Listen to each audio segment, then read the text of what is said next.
Shalom. Coba bilang kiri kananmu, tampaknya kamu bahagia pagi ini. Terus sambung lagi, udah sarapan belum?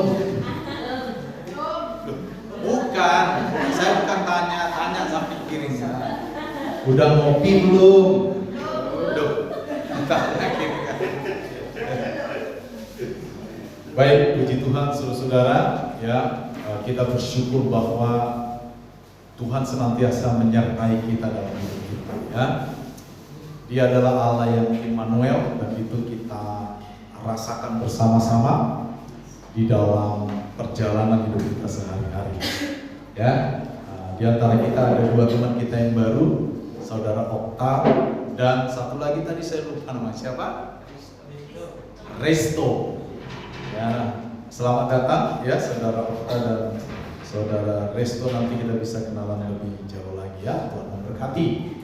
Baik saudara, pagi hari ini saya mau menyambung sesi khotbah kita terkait dengan integritas.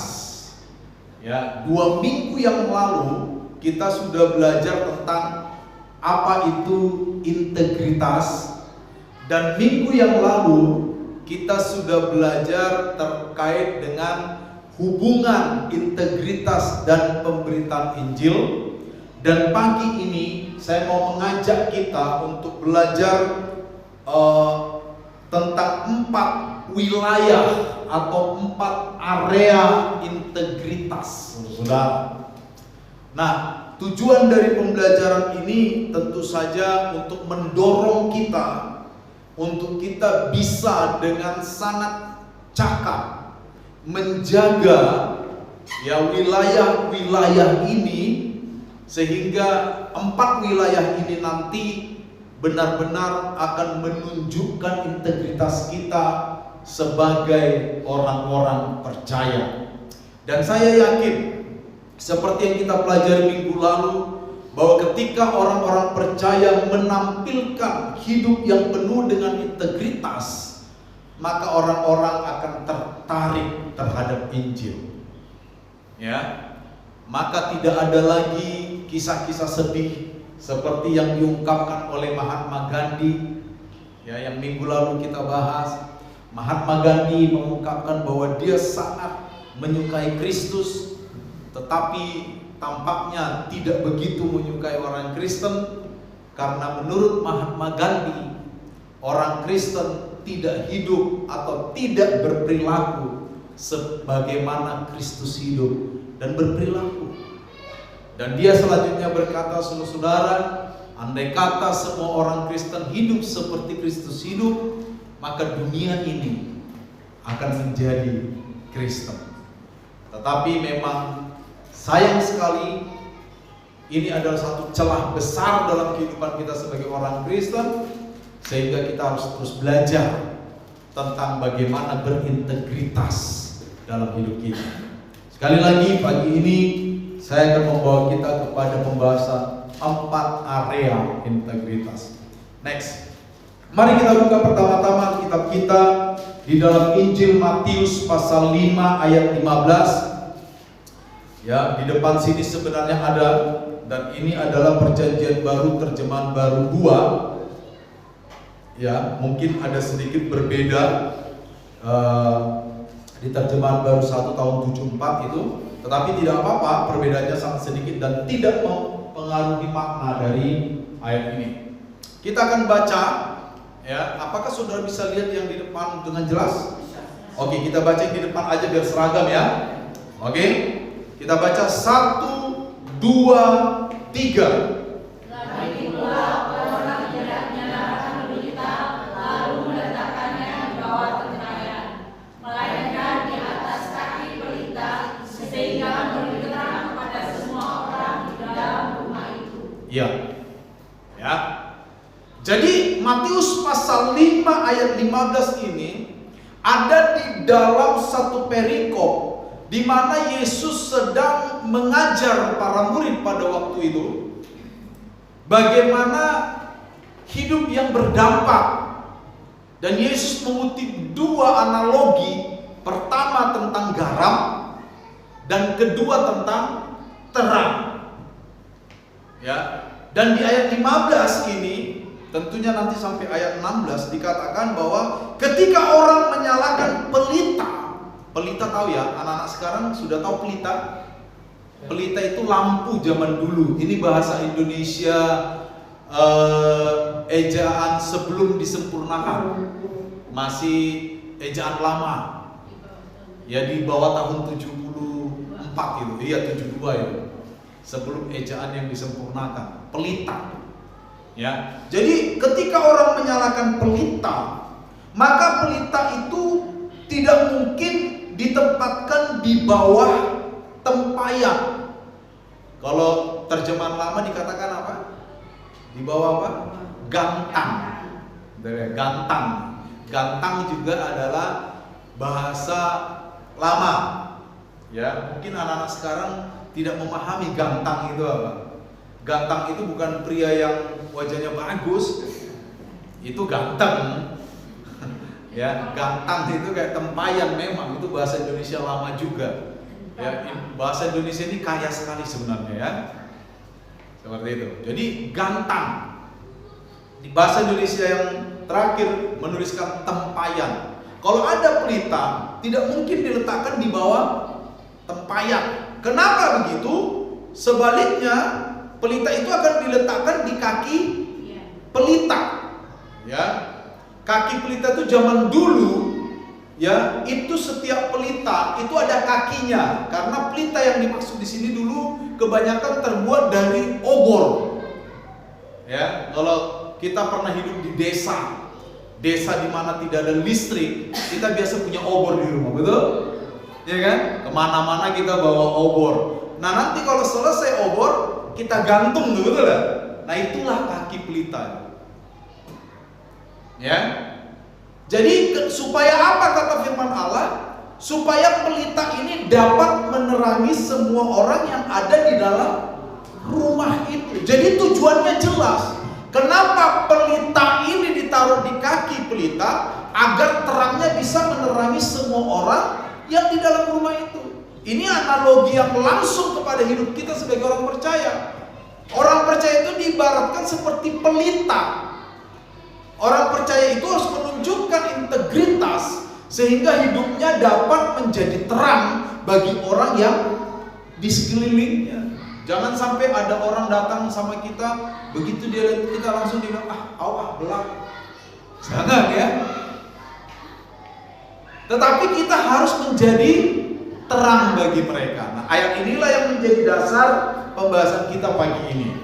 Bahwa 4 area yang akan kita bahas pagi ini harus betul-betul kita pastikan bahwa di sana kita memiliki integritas. Yang pertama, ya, kita akan melihat, ya next.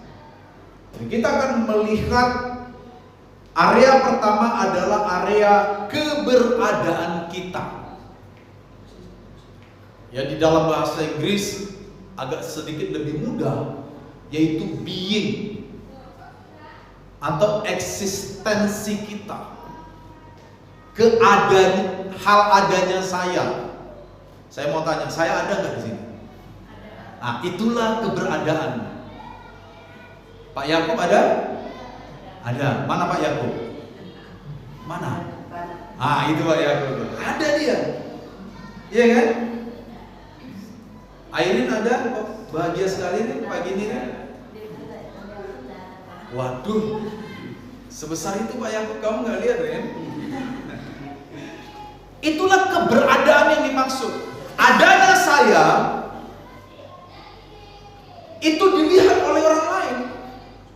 Adanya saya itu diperhatikan oleh orang lain, sehingga adanya saya harus menampilkan integritas. Mengerti ya? Adanya saya harus menampilkan integritas. Nah, yang pertama terkait dengan keberadaan, adanya saya harus benar di hadapan Allah. Artinya hidup saya ini harus benar di hadapan Allah. Pertama-tama, bagaimana kita supaya benar? Kita ditebus oleh Yesus melalui pengorbanannya di kayu salib. Makanya pembenaran kita ini dibenarkan. Dibenarkan oleh pengorbanan Kristus. Didamaikan. Itu bahasa-bahasa yang sama. Diadopsi, diangkat jadi anak, dibenarkan, didamaikan, itu maknanya sama semua itu dalam perjanjian lama. Ya, dalam perjanjian baru, sorry.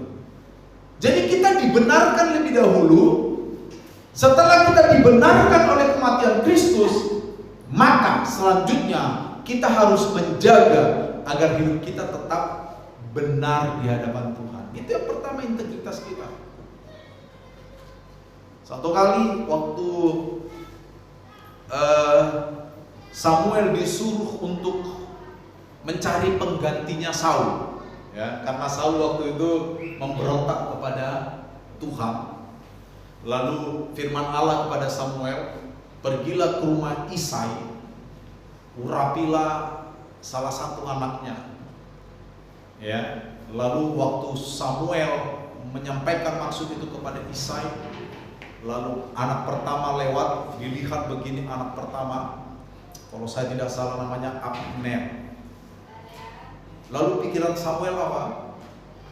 Ini kayaknya yang diurapi Tuhan menggantikan Saul. Kenapa? Karena badannya besar, tinggi, gagah, dan terlatih pula dalam peperangan. Karena sering sekali mengikuti Saul dan tentaranya maju berperang. Waktu Samuel lihat, kayaknya ini yang bakal diurapi menggantikan Saul. Tetapi Tuhan bilang apa di sini? Ya, bukan seperti yang dilihat manusia. Sebab manusia melihat apa yang di depan mata, tetapi Tuhan melihat hati. Artinya apa? Hal benarnya kita di hadapan Allah itu kadang-kadang tidak jelas bagi manusia. Kalau kalian lihat wajah saya begini nih, apa ada wajah saya mencerminkan kejahatan kira-kira?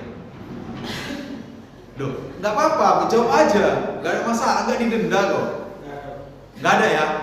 Tapi kalian tidak tahu hati saya, betul nggak? Siapa tahu saya senyum gini kan, tapi dalam hati saya mengutuki, betul nggak? Itu yang disebut dalam ilmu politik smiling death, senyum kematian. Loh iya, betul kan?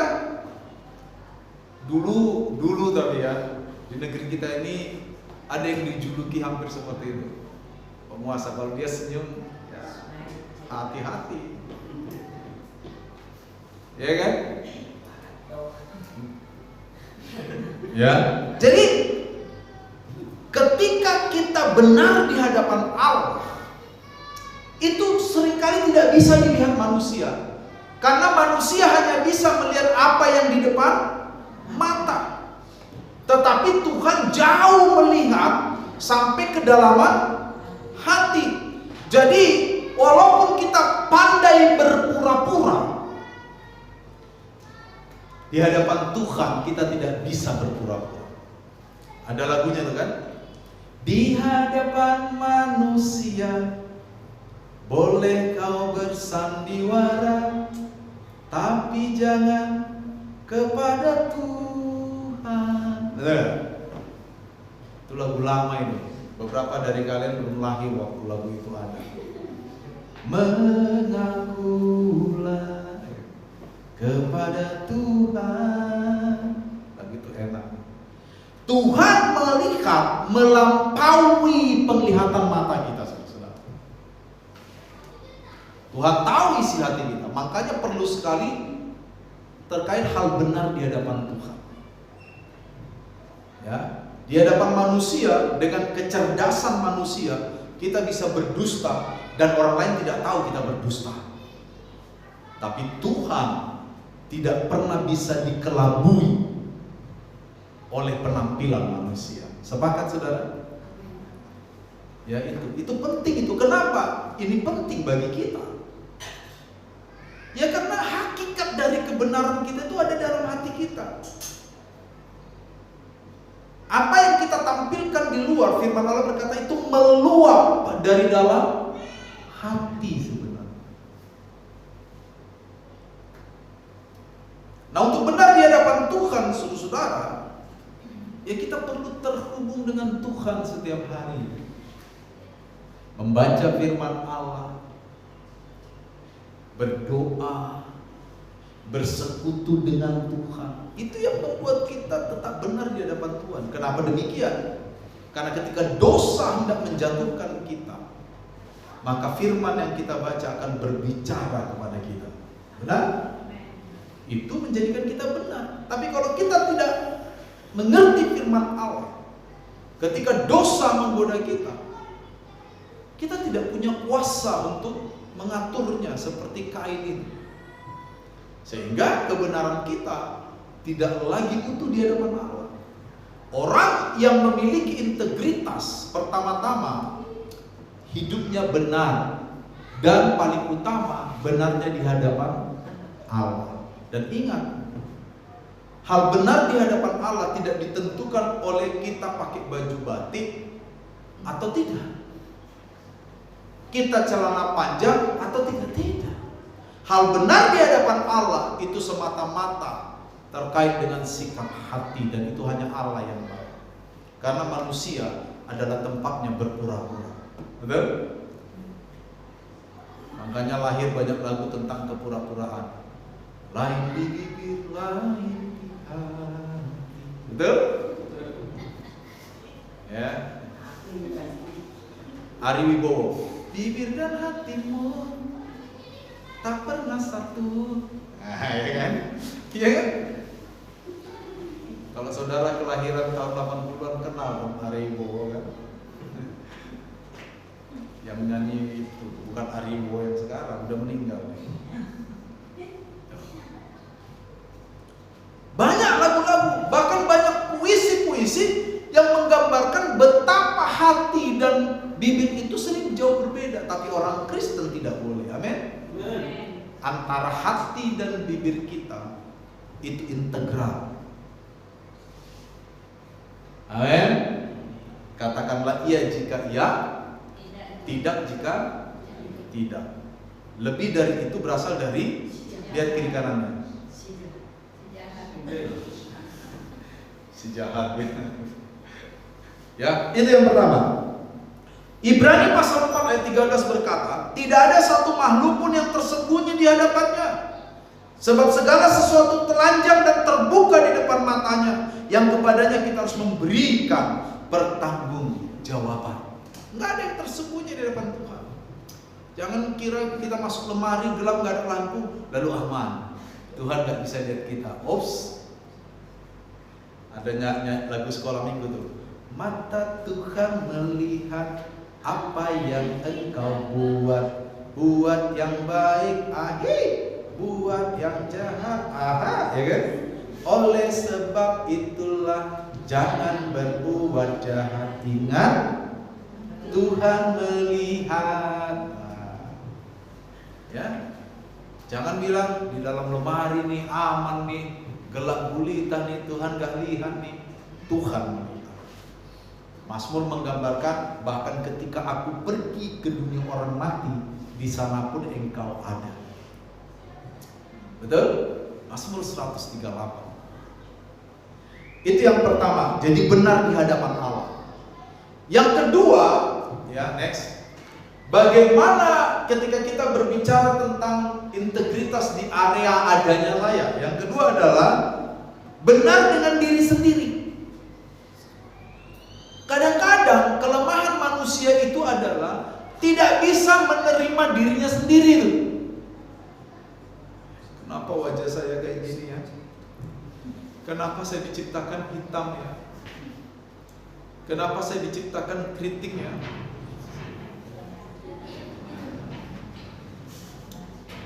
Airin langsung. Karena tadi malam kami baru membahas rebonding.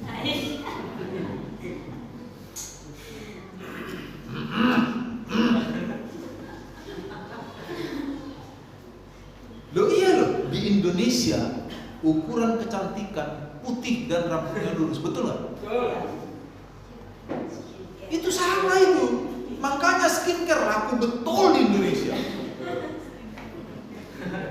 Padahal Yopi Latul pernah bilang, Tahu Yopi Latul? Di Eropa yang hitam-hitam yang paling laris, ya kan? Di Eropa aja yang hitam-hitam tuh yang paling laris. Itu kata Yopi Latul. Udah meninggal juga dia pas COVID kemarin.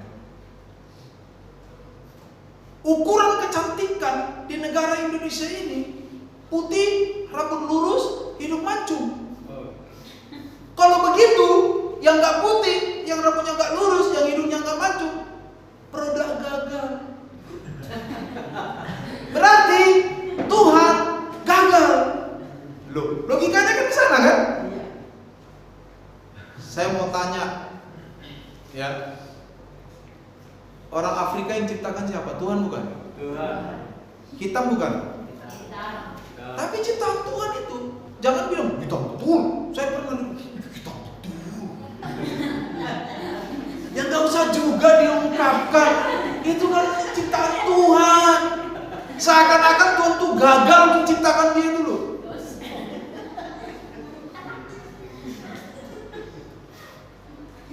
Apapun bentuk wajah kita, yang penting kita apa? Bersih, betul nggak? Bersih, ya, sehat, ya kan? Makanya saya dari dulu tidak setuju. Itu jelek, ini cantik. Memang itu aja ekspresi manusia. Tapi sebaiknya orang Kristen nggak usah pakai itulah. Jelek betul anak itu. Kasihan.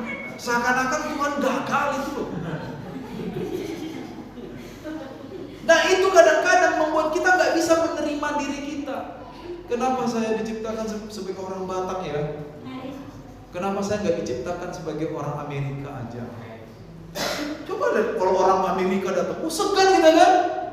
Padahal dia juga nggak tahu apa-apa kadang-kadang. Oh mau kemana nanya juga? Itu saudara. Jadi kita harus benar dengan diri sendiri loh, ya.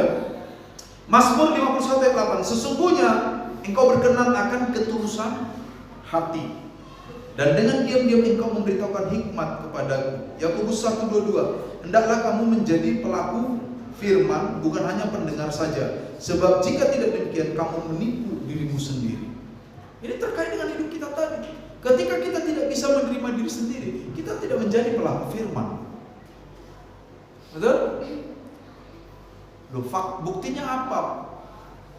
Kejadian pasal 1, ya kan? Setiap kali Allah selesai menciptakan, maka di sana dikatakan apa? Semua yang diciptakan itu baik adanya.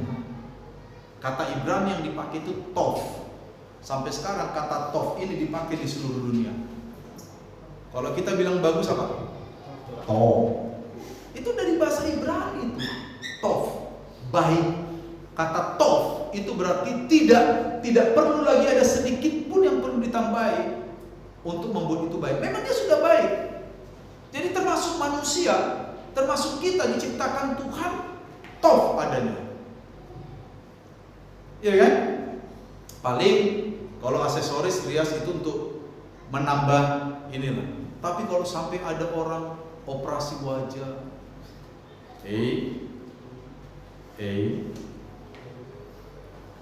di beberapa negara, di Korea khususnya banyak sekali orang operasi wajah, ganteng-ganteng, suaminya ganteng, istri cantik, lahir anaknya kok beda ya? Ya karena aslinya orang tuanya kayak gitu. Kenapa mereka nggak bisa terima wajahnya itu? Padahal itu tov adanya, betul?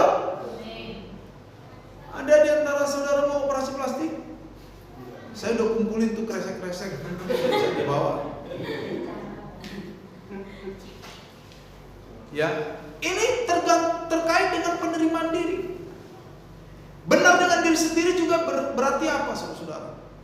Waktu kita kayak salah pendeta ya, saya berkhotbah sama saudara, maka khotbah saya itu harus saya lakukan juga. Makanya menjadi pelaku firman. Minggu lalu kan saya katakan orang Kristen itu paling jago memberi nasihat, betul? Tapi begitu dinasehati kadang-kadang susah. Siapa di antara kita gak jago beri nasihat? Oh jago gitu. Gak usah diajari dong. Ya kan? Begini. Betul gak? Waktu teman kita mengalami kesusahan dan kesalahan, jago kita memberi nasihat. Harusnya memang begini. Begitu kita yang ngalami dan kita dinasihati, langsung kita bilang, kamu sih nggak ngalamin. Bagaimana waktu kita dinasihati? Itu namanya kita nggak benar dengan diri sendiri. Hati-hati. Ya. Jadi integritas kita terkait keberadaan kita ini apa? Pertama, saya harus benar di hadapan Allah.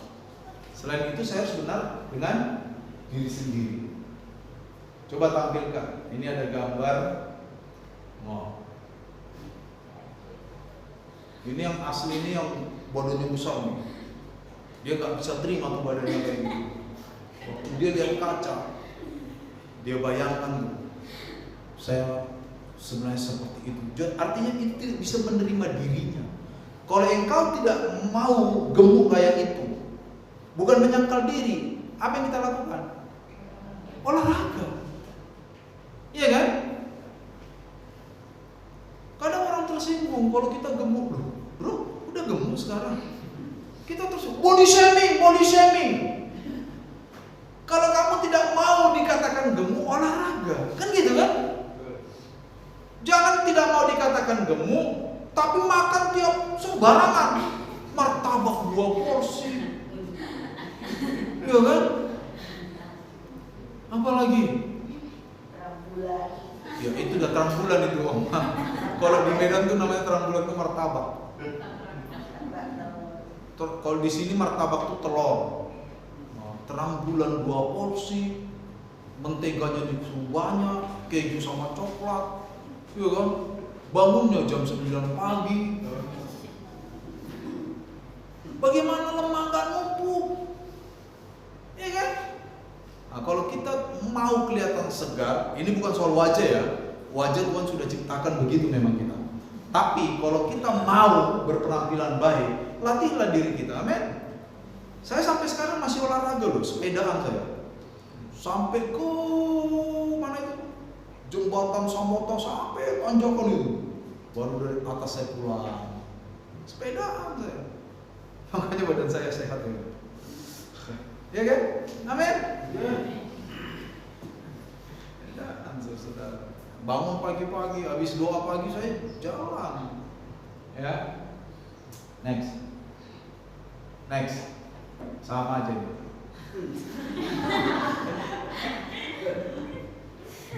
Yang kedua, di area mana lagi kita harus berintegritas? Tindakan kita.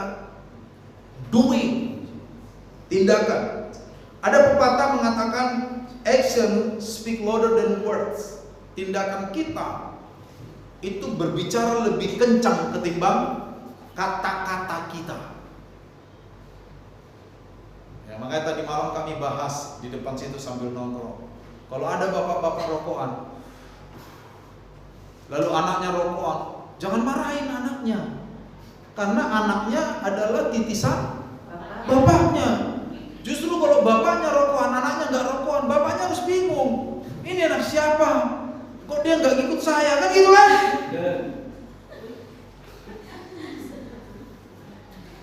Lo itu fakta. Makanya dari situ nanti banyak keluar peribahasa. Buah jatuh tidak jauh dari kecuali ditendang orang.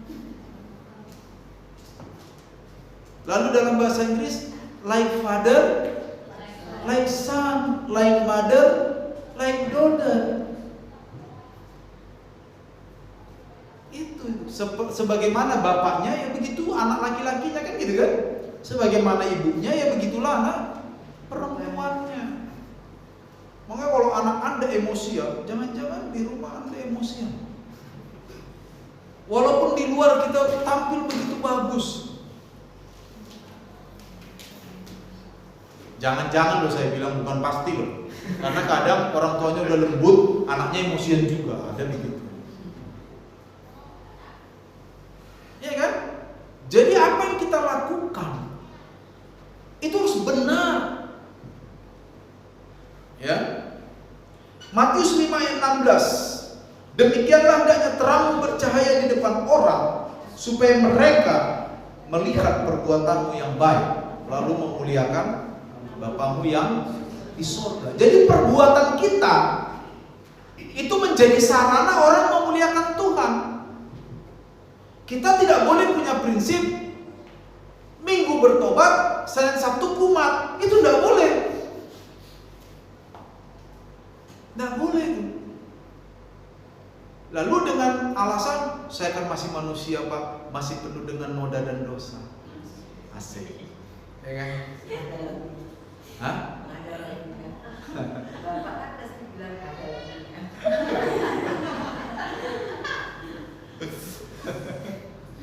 Iya kan? Gak boleh itu. Bukan berarti kita harus sempurna. Tidak ada yang sempurna. Tapi kita harus melatih diri kita benar dalam perbuatan kita. Kita tidak boleh membuat legalitas atas perbuatan kita dengan alasan saya manusia biasa. Ya, memang ada lagunya sih tuh, Pak. Yofi and the Nuno kan? Manusia biasa yang tak sempurna dan kadang salah. Gak boleh juga itu. Memang kita suatu hari pasti jatuh dalam dosa, betul? Tapi jatuh dalam dosa tidak sama dengan hidup dalam dosa. Kalau jatuh dalam dosa, mungkin saya sudah berusaha, aduh tiba-tiba karena memang ya kadang lemah, capek, kita berbuat dosa juga. Kita langsung bertobat itu kan gitu kan? Tapi kalau hidup di dalam dosa, kita udah tahu ini dosa, tetap kita kasih makan itu dosa. Lama-lama itu dosa tumbuh, itu namanya hidup dalam dosa. Nah, firman Allah mengingatkan kita dengan sangat sungguh-sungguh, jangan hidup di dalam dosa. Kalau soal jatuh dalam dosa, siapa sih yang gak pernah jatuh dalam dosa? Ya pendeta juga jatuh dalam dosa. Iya kan? Tapi kalau kita orang percaya jatuh dalam dosa, kita harus sadar dan langsung bertobat. Itu dia. Jadi tindakan kita mempengaruhi orang lain, bahwa orang lain bisa memuliakan Bapa atau tidak, itu tergantung tindakan kita sebagai orang Kristen. Makanya di luar sana ada ungkapan katanya Kristen. Udah paham gitu kan? Nggak perlu kita jelaskan maksudnya apa bang? Bahasa itu, frase itu apa? Nggak perlu. Kalau ada orang bilang katanya Kristen, berarti apa? Dia mengharapkan perbuatan Kristen itu baik, tapi yang dia lihat sebaliknya, betul? Itu dia. Makanya jangan heran saudara-saudara. Di Sumbawa ini dari saya datang tahun 2014, sebelum-sebelumnya juga ada daerah Kristen yang bagi orang Sumbawa itu sumber kekacauan. Ya kan tahu kan itu kan? Kalau udah disebut dua kampung itu, oh langsung gitu mereka.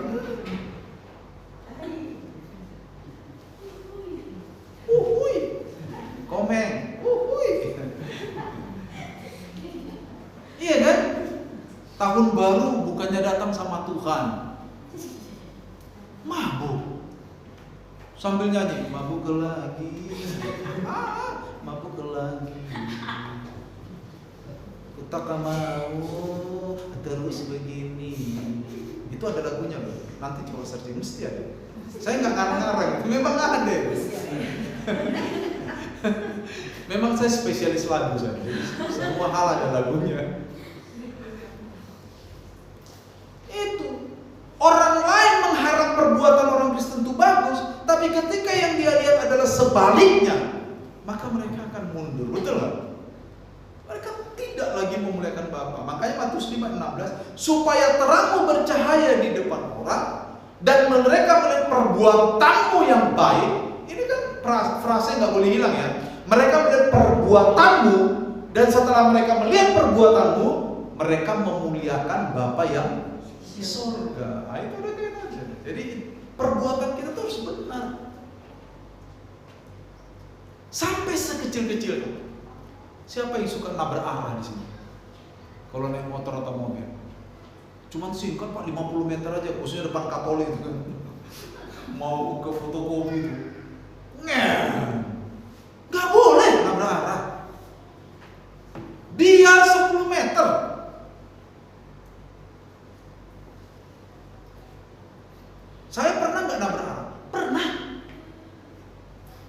merasa berdosa saya.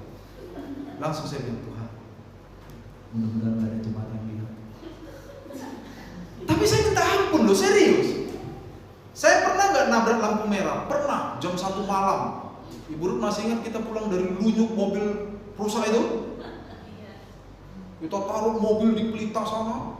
Kami naik motor, pinjam motornya Jito sama Pak Javia waktu itu. Ini udah jam 1 malam di perempatan Lawang Gali itu. Udah gak ada kendaraan, tapi traffic light hidup. Lampu merah, saya bawa. Pikiran saya gini kan, oh kan udah jam 1 malam. Udah gak ada, malah saya udah kedinginan kan. Saya jos lah begitu. Tapi ditegur Tuhan saya di dalam hati saya. Pendeta nih, katanya gitu. Langsung saya, Tuhan ampuni saya. Mana tak bonceng Pak Javia lagi. Pak Javia mungkin dalam hatinya, pendeta nabrak lampu. Dari situ saya berjanji di dalam hati, saya nggak mau lagi nabrak lampu jam berapapun. Karena teguran itu keras, betul? Dan langsung saya tidak merasa damai. Langsung tutup. Padahal jam 1 malam itu. Ini kadang kita biar jam 3 sore lagi rame-ramenya merah, tanda berani. Jangan. Itu tindakan kita nggak benar. Kayak minggu lalu saya bilang ada mobil di belakangnya bertulisan "Don't follow me, follow Jesus." Tapi nabrak lampu merah. Orang yang di belakang baca, oh berarti Jesus itu tukang tabrak lampu merah. Ya, next. Ya, lakukan apa yang Anda khotbahkan, lakukan apa yang Anda nasihatkan, lakukan apa yang Anda katakan. Yakobus 1:22 sampai 25. Hendaklah kamu menjadi pelaku firman yang tadi kita kutip ya. Lakukan. Kalau kita menasihati orang, nasihat itu juga berlaku buat kita. Kalau saya berkhotbah seperti ini, khotbah yang saya sampaikan itu berlaku buat saya. Tidak boleh, ini kan tuh jemaat aja, untuk pendeta beda dong levelnya. Bukan begitu, sama. Apalagi pendeta kan dituntut lebih. Karena kita suka berkhotbah itu, khotbahin orang. Ini integritas terkait dengan tindakan. Yang ketiga, integritas di dalam berpikir. Next bro. Integritas di area berpikir itu thinking, ya. Berubahlah oleh pembaharuan budimu sehingga kamu dapat membedakan mana kehendak Allah, apa yang baik, yang berkenan kepadanya dan sempurna. Berubahlah oleh pembaharuan budimu. Budi itu merujuk kepada pikiran. Ya, merujuk kepada pikiran kita. Apa aja yang diubah? Kalau dulu saya belum mengenal Tuhan, misalnya saya suka fitnah orang, ubah pikiran itu. Kita semua rentan jatuh di dalam hal memfitnah orang, betul? Karena kebiasaan manusia itu senang berbicara walaupun informasi belum lengkap, betul? Kebiasaan semua manusia itu. Manusia itu senang bicara, tapi nggak senang mendengarkan orang bicara, betul? Makanya saya bangga sama saudara. Saudara tetap senang mendengar saya bicara, walaupun khotbahnya 1 jam. Saya bangga, saudara. Begitu saya bilang bangga, 2 orang langsung keluar. Ini maksudnya apa?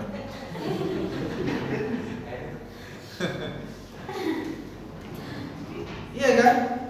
Manusia itu senang bicara, tapi tidak senang mendengarkan orang bicara. Pikiran-pikiran jahat.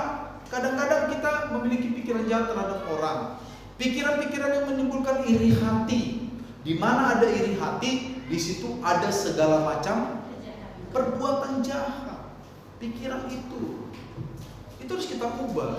Semua manusia, termasuk pendeta, punya potensi untuk memiliki pikiran yang tidak baik. Punya potensi.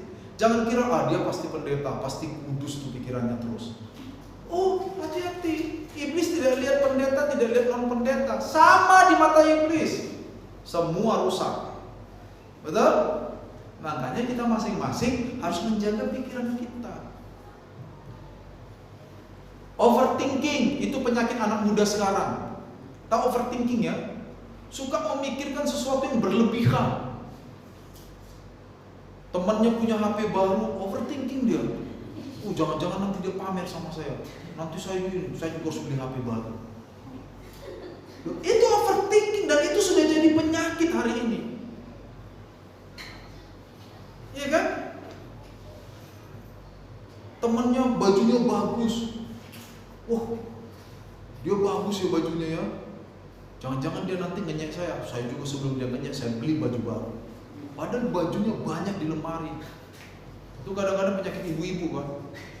Mau ke pesta gak ada baju. Padahal di lemari tuh baju semuanya. Tapi gak ada baju. Tapi ibu-ibu di sini gak ada yang begitu. Gak ada yang begitu saya lihat. Ya, jadi itu pikiran. Ya, susah melihat orang senang, senang melihat orang susah. Itu pikiran tuh, penyakit itu. Dan saya harus jujur, itu menggoda semua manusia, betul gak? Kita harus jujur, makanya kunci dari pemulihan itu jujur dulu. Saya kalau mengkonseling orang yang sakit hati, yang belum bisa mengampuni, yang pertama saya lakukan adalah ingat apa kesalahan orang lain sama kamu. Saya nggak bilang lupakan, nggak bisa lupa. Saya tanya, yang bikin Anda sakit hati, lupa enggak? Ingat, sampai kiamat ingat, betul nggak? Ini nggak ada gunanya tuh kita bilang lupakan, nggak akan lupa. Semakin kita suruh dilupakan, nggak akan lupa. Tapi ingat apa yang dilakukan orang itu sama kamu. Sakit nggak? Sakit Pak. Sekarang obati. Betul nggak? Kan sama dengan dokter itu kan. Kalau Anda datang ke dokter, oh sakit Pak dokter, ini obatnya. Begitu? Enggak, ditanya dulu kan, apanya yang sakit? Semua sakit Pak dokter. Pegang kepala sakit, pegang telinga sakit, pegang hidung sakit, badan sakit, tangan sakit. Dokternya bingung, ternyata ininya yang sakit. Makanya pegang ini sakit, ya ininya yang sakit Pak. Pantesan pegang semua sakit. Aduh, diteliti dulu mana yang sakit kan gitu kan. Setelah tahu baru dikasih obatnya. Sama dengan kita. Kita kalau mau pikiran kita bersih, akui bahwa kita ini suka iri misalnya. Saya kalau iri hati, pernah nggak saya iri hati? Oh pernah. Saya datang sama Tuhan, saya sujud sama Tuhan, saya iri. Saya bilang gitu. Saya iri hati dengan ini. Dan saya tidak mau iri hati itu berdiam di dalam pikiran saya. Dalam nama Yesus bebaskan saya dari itu. Saya berdoa. Jangan bilang, Pak Sami kayaknya nggak pernah iri hati. Dari bentuk hidup, bukan ciri iri hati. Nggak ada hidup menentukan orang iri hati apa enggak. Semua manusia rentan overthinking, betul? Lihat temannya Tamasya, alah paling duit pinjol. Gitu supaya keren Tamasya posting. Padahal sebenarnya kita iri itu. Makanya ada pepatah mengatakan iri tanda tak mampu. Hati-hati. Kalau kita iri hati, sujud di hadapan Tuhan, akui di hadapan Tuhan saya iri Tuhan. Dan sebutkan saya iri terhadap ini. Tetapi nggak sampai di situ. Bebaskan saya dari iri hati ini Tuhan. Gitu caranya. Sama dengan mengampuni orang. Siapa yang bikin Anda sakit hati harus diingat. Wajahnya bila perlu diingat, kata-katanya diingat. Setelah kita tahu sakitnya, baru kata Tuhan, sakit ini aku serahkan ke dalam tangan. Sembuhkan aku. Sembuh, yakin. Karena jujur adalah pintu kepada pemulihan. Kenapa orang sulit dipulihkan? Enggak jujur. Bapak sakit hati ya? Oh enggak, saya sih enggak sakit hati saya. Tapi wajahnya kayak gini. Betul. Kok Bapak wajahnya gitu? Memang dari lahir saya begini. Padahal enggak. Bawaan orang gini. Padahal enggak. Ya memang dia sakit hati, tapi dia mau terlihat tegar. Ya kan? Enggak mau mengakui sakit hatinya. Itu pikiran. Kalau kita sedang kacau, akui Tuhan, saya sedang kacau. Saya kacau Tuhan. Saya khawatir akan ini, saya khawatir akan ini, saya khawatir akan ini. Akui dia dapat Tuhan. Tapi Tuhan, saya nggak mau terus-menerus begini. Kutip firman Allah, Roh Kudus adalah sumber damai sejahtera bagi saya. Roh Kudus mengatakan, pikirkanlah pikiran-pikiran Kristus. Sukacita, damai sejahtera, itu yang mau Tuhan. Makanya saya sering berdoa kan, peperangan rohani itu apa sih? Penggantian. Sebagai ganti hal yang buruk, kita menerima hal yang baik. Itu peperangan rohani, saudara. Ya, itu dalam hal berpikir. Jadi kita harus berintegritas di sana. Dan yang terakhir, saudara-saudara, coba. Ya, next. Lagi. Itu area komunikasi. Banyak orang rohani, tapi cara ngomongnya nggak rohani.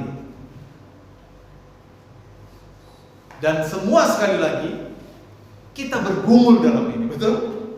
Kita bergumul. Cepat mendengar, lambat berkata-kata, lambat untuk marah. Begitu harusnya kita.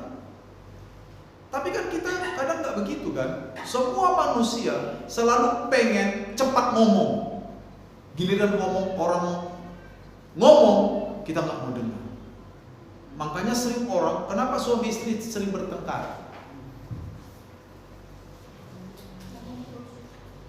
Belum selesai ngomong, udah dibalas ngomong, betul? Padahal, belum selesai ngomong dan merasa dukun. Kenapa? Udah tahu maksudmu. Belum lengkap, udah tahu maksudmu. Sakti itu bagi saya. Ya, itu juga ada lagunya tuh. Loh iya. Keras sakti mencari kita, mengembara dari utara ke selatan. Keras sakti kan? Sakti kan? Belum tahu maksud, belum selesai ngomong udah tahu maksudnya. Ini hebat ini. Ini patut dipekerjakan di kedubes ini. Itu sumber pertengkaran, betul lah. Oleh karena itu ketika kita berkomunikasi, kita harus cepat mendengar. Mendengar, lambat berkata-kata dan lambat untuk marah. Ingat ya, kalau Anda marah, ini sering saya katakan, kalau Anda marah, jangan membuat keputusan apapun. Karena saya jamin salah. Kalau lagi marah, kadang-kadang kita marah besar, setelah kita nggak marah kita ketawa. Kenapa? Kita sadar yang kita tadi marah itu hal kecil aja. Iya kan? Kok saya bisa semarah itu tadi ya? Lalu kita nyebut, Astagfirullah. Nyebut. Orang Kristen di Arab juga ngomongnya gitu. Kan bahasa Arab. Di Arab juga orang Kristen ngomong gitu. Iya toh.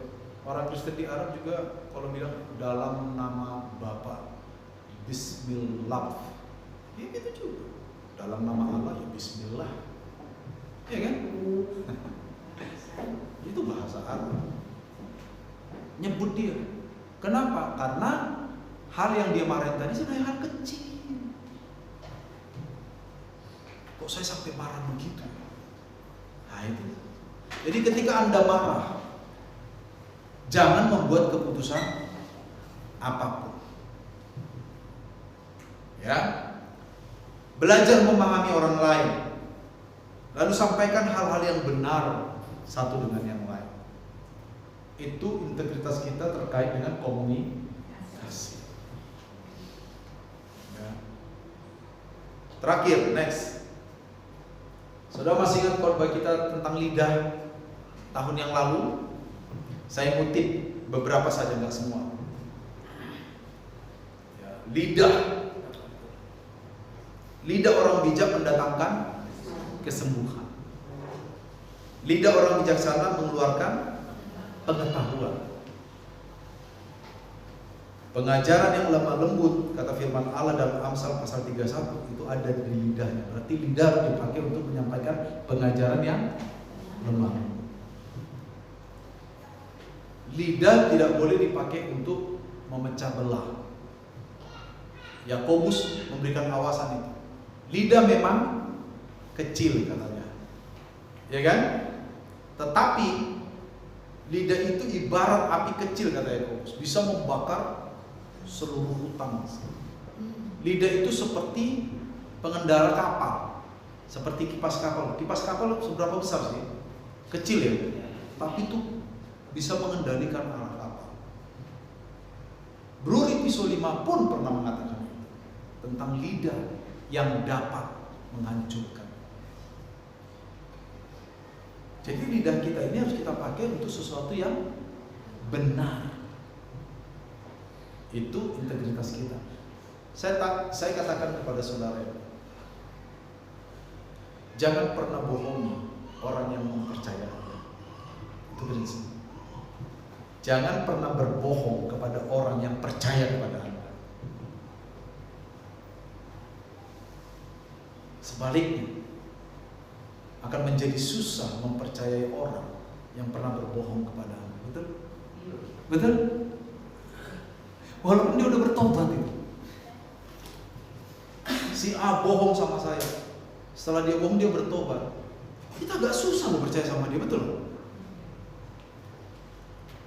Agak susah. Duh, berarti Bapak tidak mengampuni. Mengampuni, beda itu. Kemarin saya kasih contoh tuh. Saya bilang, kalau saudara punya perusahaan dan manajer keuangan Anda korupsi, Anda pecatlah dia, kan gitu kan? Karena korupsi. Setelah Anda pecat, dia bertobat, dia pelayanan, rajin ke gereja, sungguh-sungguh, nyanyi juga semangat. Kalau orang cuma begini, dia begini, ya kan? Anda lihat, kayaknya udah bertobat nih. Apakah masih mempekerjakan dia di bidang keuangan? Hah? Apakah itu berarti Anda tidak mengampuni dia? Ah, itu dia. Karena dia udah pernah berbohong. Makanya hati-hati. Jangan berbohong kepada orang yang percaya kepada Anda. Dan tampaknya agak susah mempercayai orang yang pernah berbohong kepada kita. Tetapi itu bukan prinsip rohani, itu prinsip duniawi. Kalau rohani adalah ketika dia betul-betul berubah dan bertobat, dan betul-betul melalui ujian-ujian atau analisa dia betul-betul bertobat, kita bisa memberi dia kesempatan kedua, betul? Itu kasih sudah, itu melibatkan kasih. Makanya orang-orang Kristen kan unsurnya ada kasih di sana. Tapi ingat, harus sangat hati-hati. Jangan bilang, oh udah masuk gereja dia, udah nyanyi gini dia, oh berarti udah cocok nih jadi manajer keuangan lagi. Korupsi lagi dia. Ya, saya kira itu ya pagi hari ini. Jadi mari kita benar-benar menjaga apa tadi? Keberadaan kita, perkataan kita,